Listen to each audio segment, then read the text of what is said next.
Bismillahirrahmanirrahim. Assalamualaikum warahmatullahi wabarakatuh. Alhamdulillahirabbil alamin wa bihi ala din wassalatu wassalamu ala asyrofil sayyidina wa maulana Muhammadin wa ala alihi wasallam.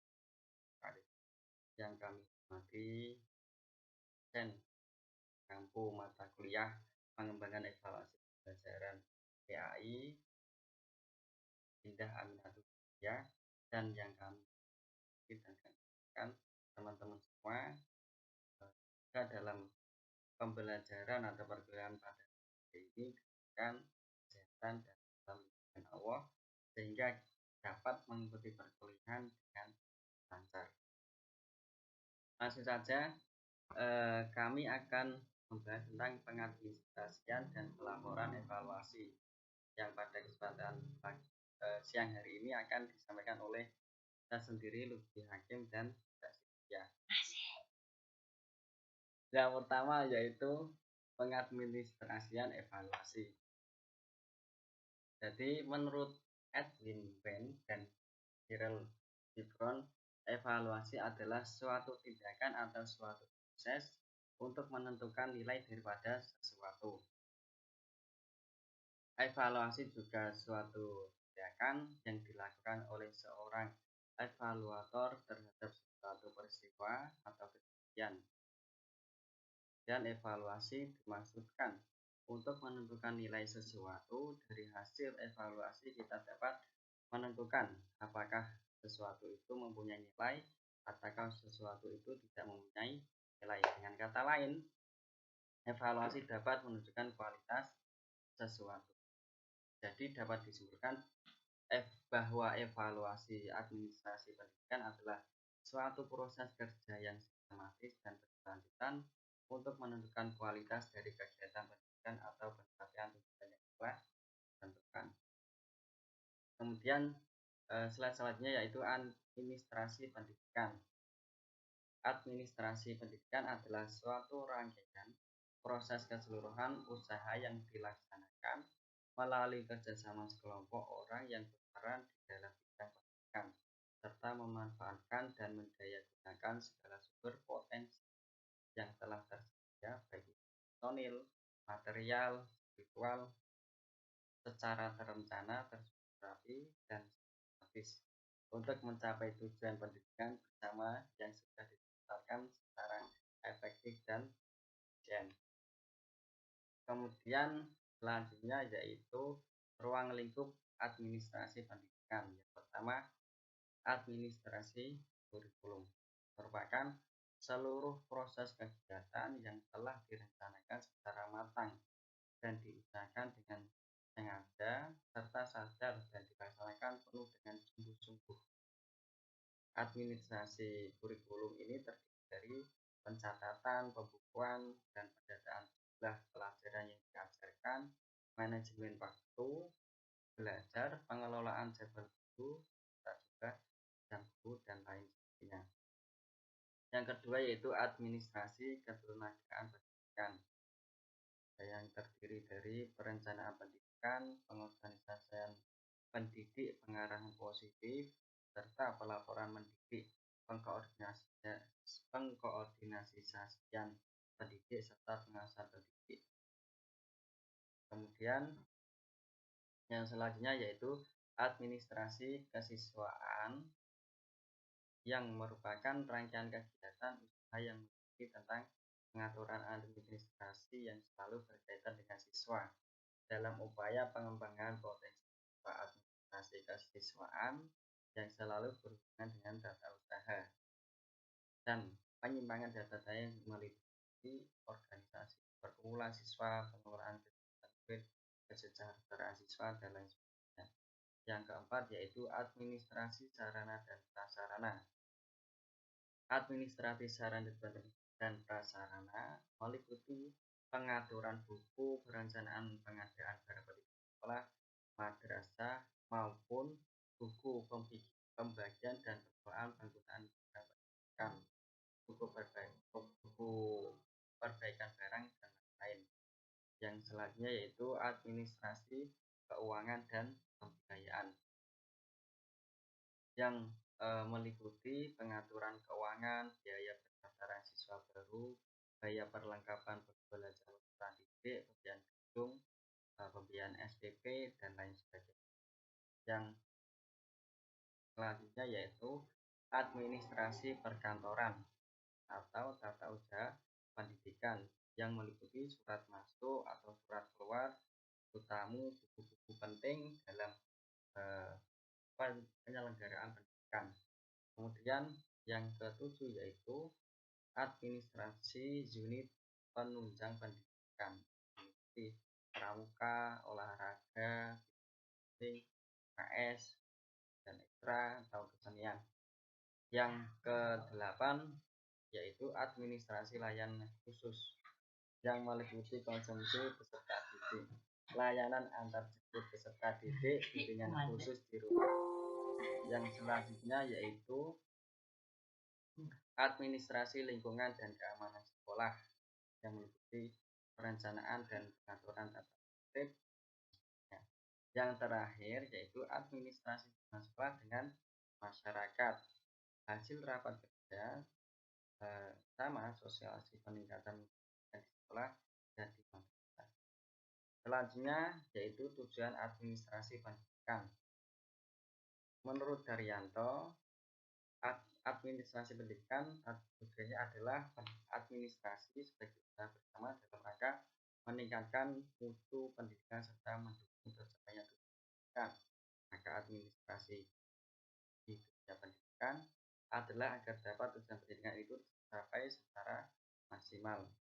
Kemudian tujuan administrasi pendidikan di Indonesia yang diimplementasikan di sekolah dan madrasah yang mengatur pada tujuan utama pendidikan nasional yang ada dalam GBHN adalah meningkatkan keimanan dan ketakwaan kepada Allah Subhanahu wa taala, menjunjung tinggi akhlak serta moral, dan memiliki kepribadian untuk memperkuat semangat kebangsaan agar menjadi insan bangsa yang memiliki kecerdasan serta keterampilan di sekolah.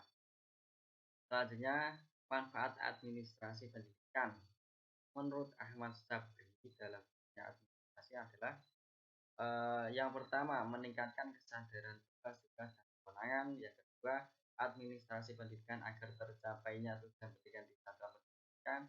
Yang ketiga, administrasi sebagai pedoman dan cara agar tenaga pendidik mengetahui proses melaksanakan suatu kegiatan pendidikan. Administrasi pendidikan untuk mengenalkan regulasi penerapan pendidikan di sekolah dan desa.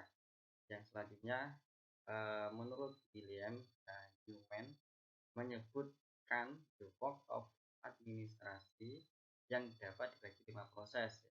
Pertama yaitu perencanaan, pengorganisasian, pengumpulan sumber, pengendalian kerja, dan yang terakhir adalah pengawasan.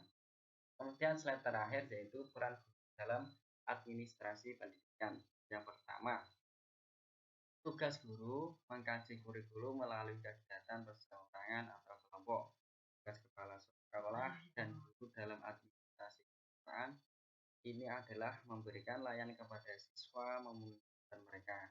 Yang ketiga, peran guru dimulai dengan perencanaan, pemanfaatan, pemeliharaan serta pengawasan penggunaan prasarana dan sarana yang dimaksud.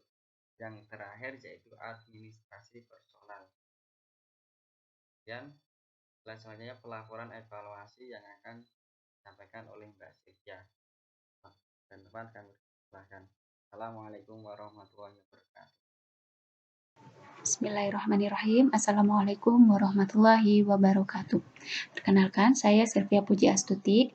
Di sini saya akan menjelaskan tentang pelaporan evaluasi. Pelaporan evaluasi merupakan pelaporan hasil belajar yang melaporkan tentang pencapaian dan prestasi yang dimiliki oleh peserta didik selama pembelajaran. Proses pelaporan penilaian hasil belajar siswa atau laporan hasil evaluasi ini merupakan salah satu bentuk pertanggungjawaban sekolah kepada masyarakat mengenai kemampuan yang telah dimiliki oleh siswa setelah mengikuti pembelajaran di sekolah. Proses pelaporan penilaian hasil belajar peserta didik ini merupakan suatu tahapan yang tidak dapat dilewati di sekolah. Melalui penilaian atau evaluasi, maka akan dapat diketahui kemampuan dan perkembangan peserta didik. Selain itu, hal ini juga dapat memberikan gambaran tingkat keberhasilan pendidikan pada sekolah. Dengan beracuan pada penilaian tersebut, maka akan dapat ditentukan langkah atau upaya yang dapat dilakukan dalam meningkatkan kualitas proses dan hasil belajar. Menurut Sujana, laporan data hasil penilaian bukan hanya mengenai prestasi atau hasil belajar, melainkan juga mengenai kemampuan serta perkembangan belajar peserta didik di sekolah, seperti motivasi belajar, disiplin, kesulitan belajar, atau sikap siswa terhadap mata pelajaran. Atas sebab inilah, seorang guru perlu mencatat perkembangan dan kemajuan belajar peserta didik secara teratur dan berkelanjutan. Proses belajar peserta didik ini hendaknya dilaporkan secara menyeluruh, baik itu berupa data mentah, yaitu berupa skor-skor yang diperoleh peserta didik, ataupun berupa data yang masak, yaitu skor yang telah diolah dalam bentuk nilai-nilai peserta didik yang sudah ditentukan oleh sekolah, baik itu berbentuk standar huruf ataupun dengan standar angka. Laporan kemajuan belajar peserta didik merupakan sarana komunikasi antara sekolah, peserta didik, dan orang tua dalam upaya mengembangkan dan menjaga hubungan kerjasama yang baik di antara mereka. Untuk itu kita harus memperhatikan beberapa hal berikut dalam pelaporan hasil evaluasi. Yang pertama yaitu konsisten dengan pelaksanaan penilaian di sekolah, yaitu pelaksanaan penilaian harus dilakukan secara konsisten dalam kurun waktu yang sudah ditentukan sekolah, seperti misalnya per semester, setiap semester, seperti itu. Kemudian yang kedua, memuat rincian hasil belajar peserta didik berdasarkan kriteria yang telah ditentukan dan dikaitkan dengan penilaian yang bermanfaat bagi pengembangan peserta didik. Yang ketiga yaitu menjamin orang tua akan informasi permasalahan peserta didik dalam belajar. Yang keempat, mengandung berbagai cara dan strategi komunikasi. Hasil belajar siswa disampaikan dalam bentuk yang ringkas, tetapi cukup jelas sehingga dapat dengan mudah dipahami oleh kepala sekolah. Melalui laporan tersebut, kepala sekolah dapat menangkap maknanya sehingga ia dapat mengetahui tingkat keberhasilan siswa dalam bidang studi tersebut. Berikut ini merupakan bentuk-bentuk pelaporan hasil evaluasi pembelajaran. Yang pertama ada laporan untuk peserta didik dan orang tua. Laporan ini berisikan tentang catatan lengkap peserta didik seperti prestasi belajar peserta didik agar dapat memberikan informasi secara lengkap kepada peserta didik dan juga orang tua. Catatan yang diberikan dalam laporan ini dapat dibedakan menjadi dua, yaitu lulus atau mencapai standar kompetensi dan belum lulus atau tidak mencapai standar kompetensi. Laporan ini dapat dilihat dalam bentuk raport yang diberikan atau yang berisikan prestasi belajar peserta didik pada setiap semester. Kemudian yang kedua yaitu laporan untuk sekolah. Laporan untuk sekolah ini dibuat oleh guru untuk sekolah. Isi dari laporan ini lebih lengkap dari laporan untuk peserta didik dan juga orang tua. Hal ini dikarenakan pihak sekolah berkepentingan untuk mengetahui catatan perkembangan peserta didik sebagai bahan untuk menyusun kebijakan sekolah. Laporan ini tidak hanya semata-mata melaporkan prestasi peserta didik semata, namun juga melaporkan terkait kepribadian peserta didik. Kemudian yang ketiga yaitu laporan untuk masyarakat. Pada umumnya, laporan untuk masyarakat berkaitan dengan jumlah lulusan sekolah. Setiap siswa yang telah lulus membawa bukti bahwa mereka telah memiliki suatu pengetahuan dan juga keterampilan tertentu. Namun, pengetahuan dan keterampilan yang diperoleh oleh siswa ini dari beberapa sekolah tentunya tidak sama. SKL atau standar kompetensi lulusan digunakan sebagai pedoman penilaian dalam menentukan kelulusan peserta didik dari satuan pendidikan. SKL ini meliputi kompetensi untuk seluruh mata pelajaran atau kelompok mata pelajaran. Kompetensi lulusan merupakan kualifikasi kemampuan kelulusan yang dapat mencakup pengetahuan dan keterampilan sesuai dengan standar nasional yang telah disepakati. Kemudian bentuk laporan yang keempat adalah laporan untuk pendidik dan kepala sekolah. Hasil penilaian digunakan oleh pendidik atau sekolah untuk mengetahui kekuatan dan kelemahan peserta didik dalam satu kelas dan sekolah dalam semua mata pelajaran. Hasil penilaian harus dapat mendorong pendidik untuk mengajar lebih baik dan membantu pendidik untuk menentukan strategi mengajar yang lebih tepat, serta mendorong sekolah agar memberikan fasilitas yang lebih baik. Laporan hasil belajar untuk pendidik dan kepala sekolah harus mencakup semua hasil belajar dalam semua ranah untuk semua mata pelajaran. Informasi yang diperlukan, kompetensi dasar yang telah dikuasai dan yang belum dikuasai peserta didik, kemampuan pendidik memerlukan informasi yang spesifik untuk masing-masing kelas yang diajar, sedangkan kepala sekolah memerlukan informasi umum untuk semua kelas dalam suatu sekolah. Teknik dalam melaporkan evaluasi. Laporan data hasil penilaian mencakup data penilaian proses-proses belajar mengajar dan penilaian hasil belajar peserta didik. Bentuk dan isi laporan dapat dibuat atau ditentukan oleh sekolahnya sesuai dengan kesepakatan dengan kriteria mudah, sederhana, dan bermakna untuk dipelajari dan dimengerti oleh semua pihak. Data laporan hasil penilaian hendaknya didokumentasikan secara teratur agar sewaktu-waktu dapat digunakan manakala diperlukan. Teknik melaporkan hasil evaluasi sendiri, pada hakikatnya pelaporan hasil penilaian atau evaluasi diperlukan bukan semata-mata untuk kepentingan guru, melainkan juga harus dimanfaatkan oleh semua pihak yang terlibat dalam penyelenggaraan pendidikan di sekolah.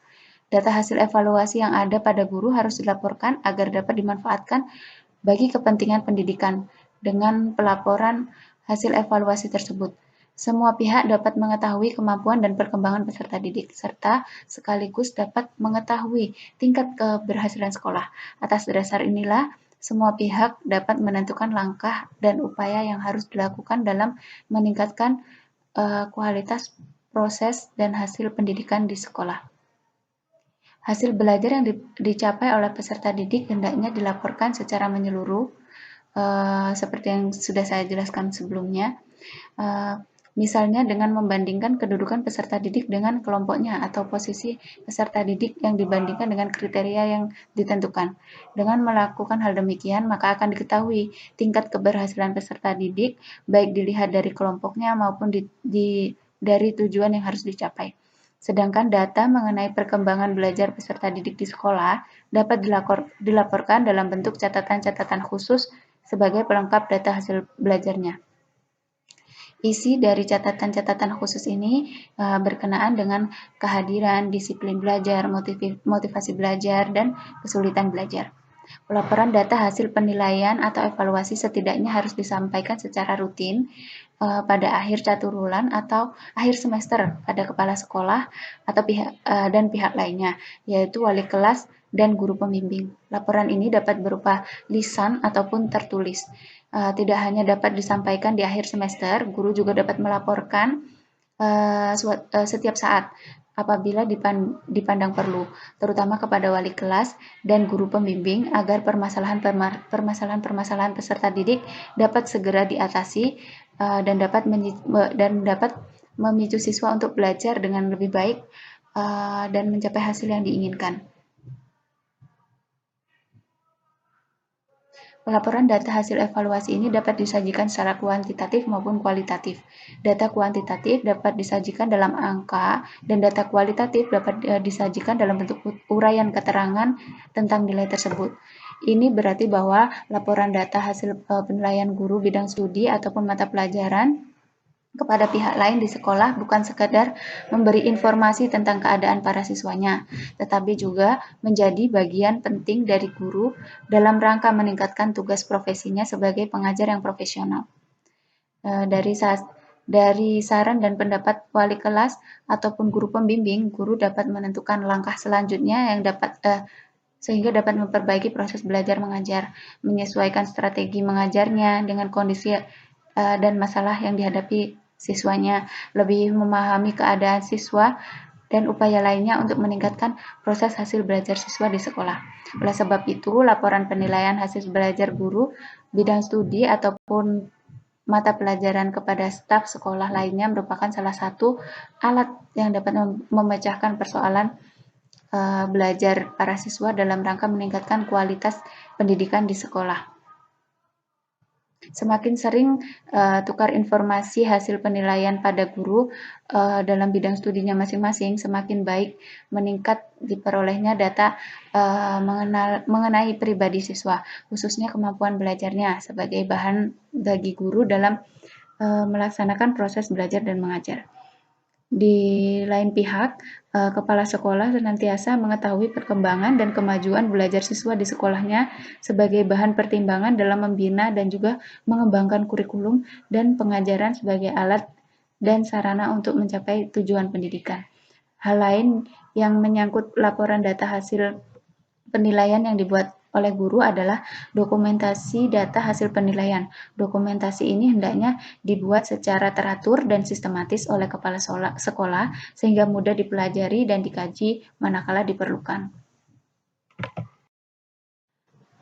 Pada dasarnya catatan tentang diri siswa ini diusahakan selengkap mungkin agar dapat diperoleh informasi yang selengkapnya pula. Akan tetapi dapat kita sadari bahwa membuat catatan yang lengkap setiap saat merupakan tugas yang sangat berat dan menyita banyak waktu. Oleh karena itu, pembuatan catatan ini kadang-kadang disingkat, hanya disesuaikan dengan kebutuhan yang mendesak saja. Secara garis besar, catatan-catatan tentang siswa ini dapat dibedakan menjadi dua macam caranya, yaitu yang pertama dengan membuat catatan lengkap.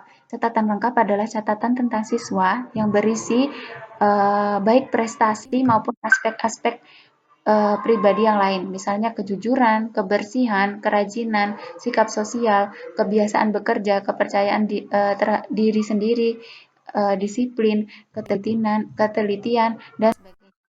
Tentang isi catatan, ada yang hanya dinyatakan dengan kata singkat seperti baik, sedang, kurang, atau dengan keterangan yang lebih rinci.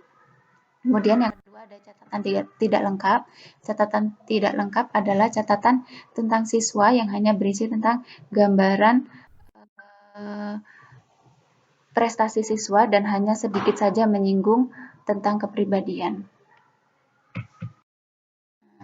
Tentang catatan prestasi belajar siswa itu sendiri dapat dibedakan menjadi dua cara lagi. Yang pertama dengan pernyataan lulus atau belum lulus dan juga nilai siswa. Yang pertama dengan pernyataan lulus atau belum lulus, penilaian atas prestasi belajar dalam sistem pengajaran yang menganut prinsip belajar tuntas didasarkan atas sudah berhasil atau belum berhasilnya seorang siswa dalam mencapai tujuan.